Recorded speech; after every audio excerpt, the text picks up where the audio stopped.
ঘরে ফিরে যাও। শোনো, কোন নারী যদি লক্ষ্মী সমতুল্য হয় তবু তার স্বামীকে ত্যাগ করা উচিত নয়। যাও, ঘরে ফিরে যাও। তোমরা কুলবালা, কুলকামিনী, যাও। গোপীগণ কিছুতে যাচ্ছে না। ও বুঝতে পেরেছি তোমরা কেন যাবে না। তোমাদের স্বামী থাকতেও মনে হয় কোনো পরপুরুষকে বুঝে প্রেম নিবেদন করেছ। কারণ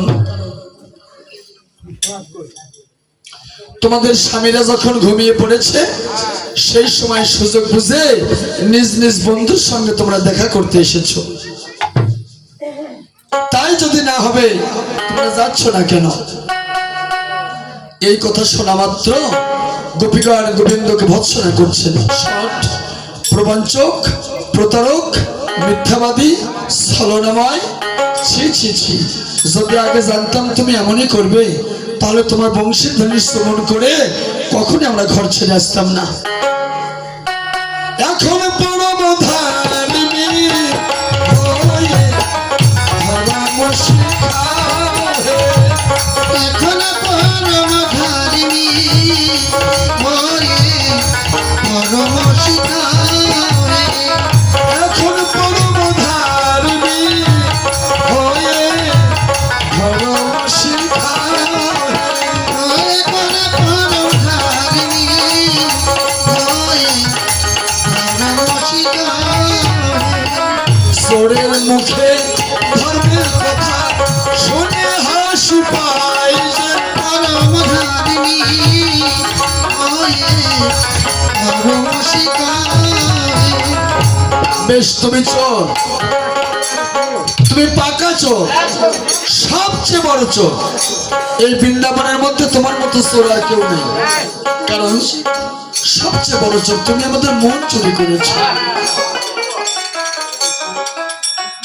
ওই ছন বচন কহল যাব কাঁদরে, ওই ছন বচন কহল যাব কাঁদরে, ওই ছন বচন চোর বনি গনে সজল নয়ন রে। ওই ছন বচন আর ভাঙ্গালি তুলসীল মুরলিক সানরে, ওই ছন বচন আর ভাঙ্গালি তুলসীল মুরলিক সানরে। ওই ছন বচন কি করি জনু দেশে ধরি টানে রে।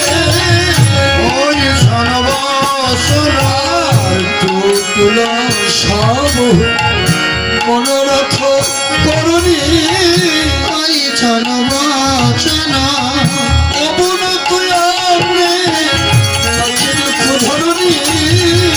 ওই ছন বচন তাই প্রযোজনা পৃথিবীকে জানাচ্ছেন মা, যে চরণে অনন্ত কোটি বিশ্ব ব্রহ্মাণ্ডের আশ্রয় হয় সেই চরণে আমাদের আশ্রয় হলো না মা। এখন আমরা কোথায় যাব? তুই যে মা, তুই যে ধরণী, সেদিন যেমন ত্রেতা যুগে সীতা দেবীকে তোর বুকে আশ্রয় দিয়ে লজ্জা নিবারণ করেছিলি মা গো, আজ আমাদের জন্য ওমা ধরণী তুই